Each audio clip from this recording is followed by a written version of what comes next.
नमस्कार, मैं KP Singh Yadav India first channel से आपको बारे में बताना चाहूँगा कि हमारे देश में 3 नेता बीसी के ऐसे हुए जिन्होंने गरीब जनता के उठाने के लिए आवाज़ उठाई थी। वो नेता हैं लालू यादव, मुलायम सिंह यादव और शरद यादव। जब ये शरद यादव, लालू यादव, मुलायम सिंह यादव जब राष्ट्रीय जनता दल की सरकार आई तो ये 2 नेता, इसमें लालू यादव और शरद यादव मुख्यमंत्री बने। जब मुख्यमंत्री बनने के बाद वीपी सिंह प्रधानमंत्री बनने के बाद पटना में इनकी एक मीटिंग हुई। उन्होंने इसमें प्रस्ताव पास किया गया कि जो गरीब तबका है, जो पिछड़ा है, वंचित है और दलित है और अति दलित है और अति पिछड़ा वर्ग है, इनको इतना उठाया जाए जो सामंतवादी ताकतें इनके सामने बौनी हो जाएं और इनके मुंह के सामने खड़ी हो सके। ये प्रस्ताव पास होने के बाद जब अपन भी सरकारों में ये पहुंच गए, लालू यादव चुन के मुख्यमंत्री बन के बिहार के हुए और मुलायम सिंह यादव उत्तर प्रदेश के मुख्यमंत्री बने और वीपी सिंह प्रधानमंत्री बने। जब सरकार बनने के बाद जब सरकार चलने लगी तो उन्होंने प्रस्ताव रखे वीपी सिंह के सामने। तो लालू यादव राष्ट्रीय जनता दल के अध्यक्ष थे और मुलायम सिंह यादव उत्तर प्रदेश के अध्यक्ष थे। शरद यादव राष्ट्रीय जनता दल के उस समय उपाध्यक्ष थे। जब प्रस्ताव पास करने के मंडल आयोग की सिफारिश से लागू करने के लिए ये प्रस्ताव वीपी सिंह के सामने रखा गया कि 27% आरक्षण बीसी का सामने रखा गया और 33% आरक्षण एससी का रखा गया। तो इस बात के लिए वीपी सिंह का गुट राजी नहीं हुआ, वो आरक्षण इनको देना नहीं चाहता था। जब ये बात आपसी में नहीं बनी तो एक अधिवेशन अपनी पार्टी का बुलाया गया। उस अधिवेशन में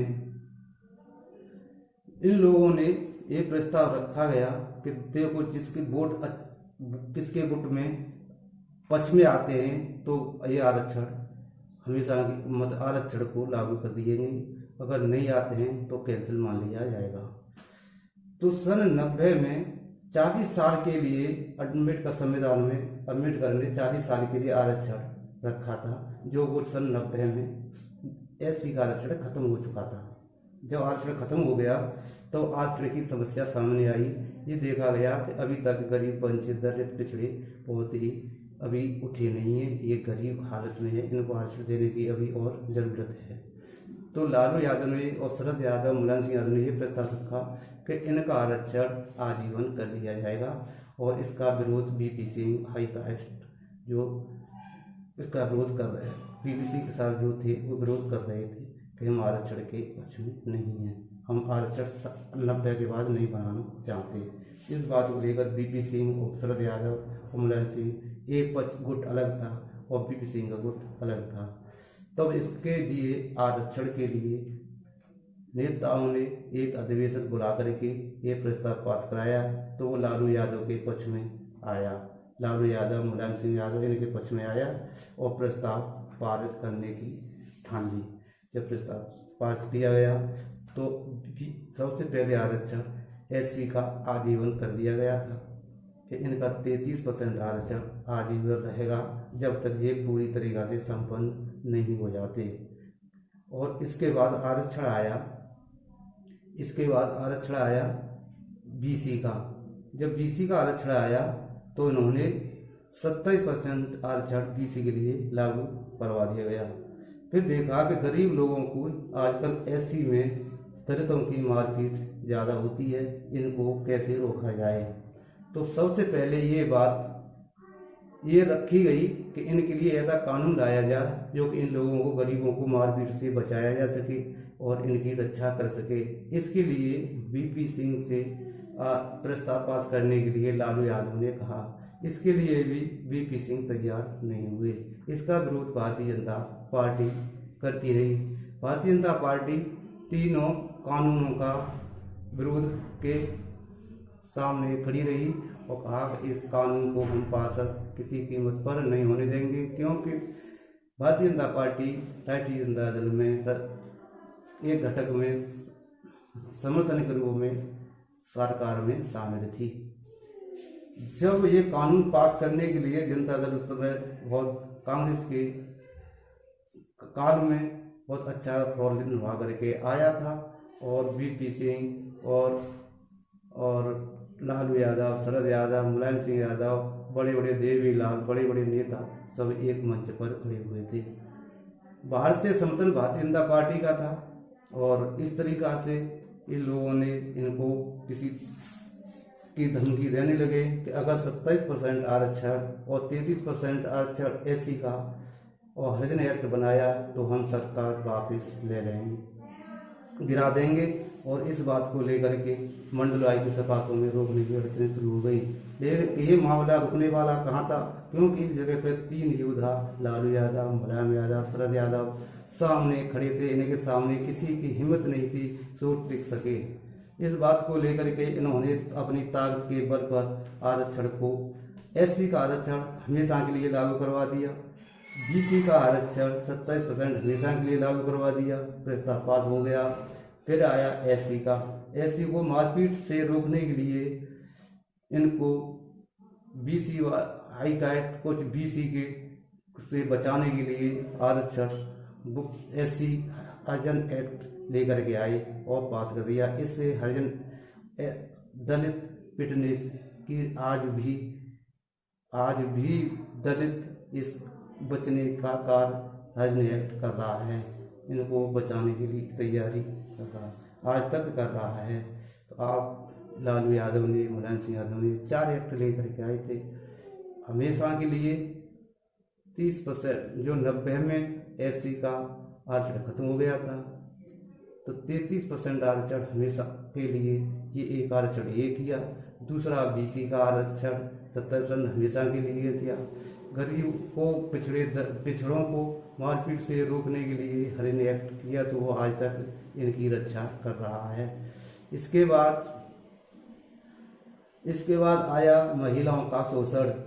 जो महिलाओं का शोषण होता था उसके लिए दहेज एक्ट का भी प्रस्ताव पास किया गया। इस तरीका से ये 4 एक्ट पास किए गए। पिछड़ों एससी के लिए 33% हमेशा के लिए, बीसी के लिए 27% हमेशा के लिए आरक्षण लागू किया गया, और हरिजनों को पिटने से रोकने के लिए हरिजन एक्ट किया गया, जो आज तक इनकी रक्षा किए हुए है।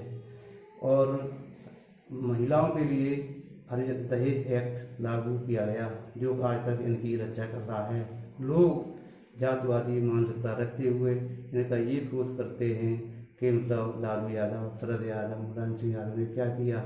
इन्होंने अपनी सरकारें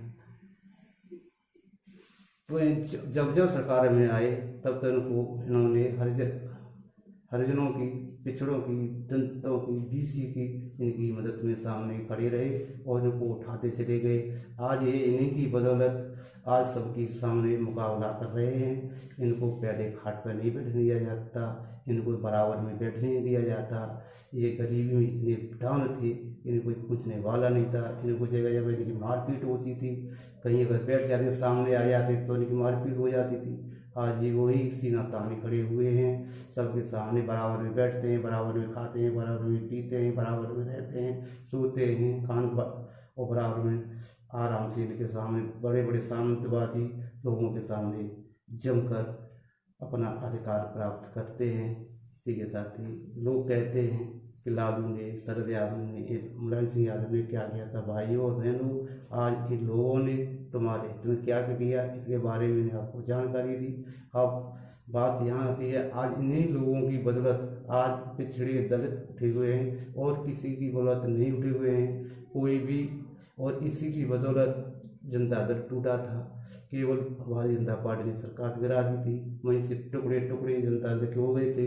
पूरी बहुत बड़ी पार्टी थी, लेकिन और जो लोग भारतीय जनता पार्टी आरक्षण का, एससी का विरोध करती थी, आज उन्हीं के एससी बीसी उन्हीं को सपोर्ट कर रही है। ये एक बात गलत है, ऐसा नहीं करना चाहिए। जिनकी लोगों ने जिनकी मदद की है और जिनके अधिकार आपको दिए गए हैं, अधिकार तो अम्बेडकर ने दिए, लेकिन वे अधिकार आपको प्राप्त नहीं थे। अधिकार दिलाने वालों के वाले तो ये नेता होते थे, नेता हैं, इन्होंने आपके अधिकारों के लिए लड़ा और ये अधिकार आप प्राप्त कर अधिकारों के लिए लड़ रहे हो, वो अधिकार आपको मिले, उससे आपकी आप आगे बढ़े और आप भी इनके लोगों ने आपके साथ में क्या कर दिया ये तो आपको पता ही होगा।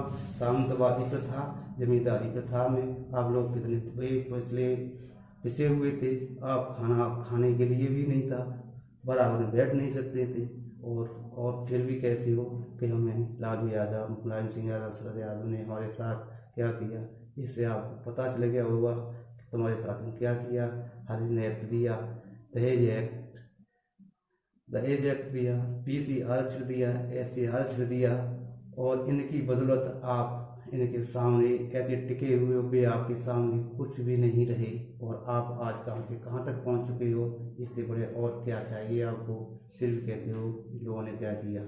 अगर आप दिमाग से सोचें और समझें तो आज जितने उठे हुए हो इन्हीं की बदौलत उठे हुए हो, इन्हीं की बदौलत संपन्न हो, इन्हीं की बदौलत अधिकार प्राप्त है। इसी तो समानता है। आपको कोई मंदिरों में नहीं घुसने देता था। सन 90 से पहले आपको कोई मंदिरों में नहीं घुसने देता था। आपको पूजा से वंचित थे, अच्छे कपड़े नहीं पहन सकते थे, अच्छा खाना नहीं खा सकते थे, स्कूल में जा नहीं सकते थे। स्कूलों में आपके बच्चों की लाइन अलग लगाई जाती थी। आपके स्कूलों में छुआछूत का आपको पता होगा 90 से पहले की स्थिति क्या थी और आज की स्थिति देखो अपने तो आप कहाँ हो और वो जो तुम्हें रोकना चाहते थे वो आज कहाँ पर हैं। ये केवल इन्हीं 3 नेताओं की बदौलत हो। जो कुछ भी हुआ है इन्हीं नेताओं की बदौलत हुआ है। इसी के साथ ही मैं अब अपने समाचार समाप्त करता हूँ और मेरी आपसे विनती है, मैं ये नहीं कहना चाहता कि मैंने आपके साथ किया। तुम ही अपने आप दिमाग से सोचिए समझिए, ये 4 एक्ट इन्हीं लोगों की देन है। इसी के साथ ही मेरे समझाता जय हिंद जय भारत। धन्यवाद। इसी के साथ खबरें समाप्त हुई। कृपया हमारे चैनल को लाइक, शेयर व सब्सक्राइब करना ना भूलें।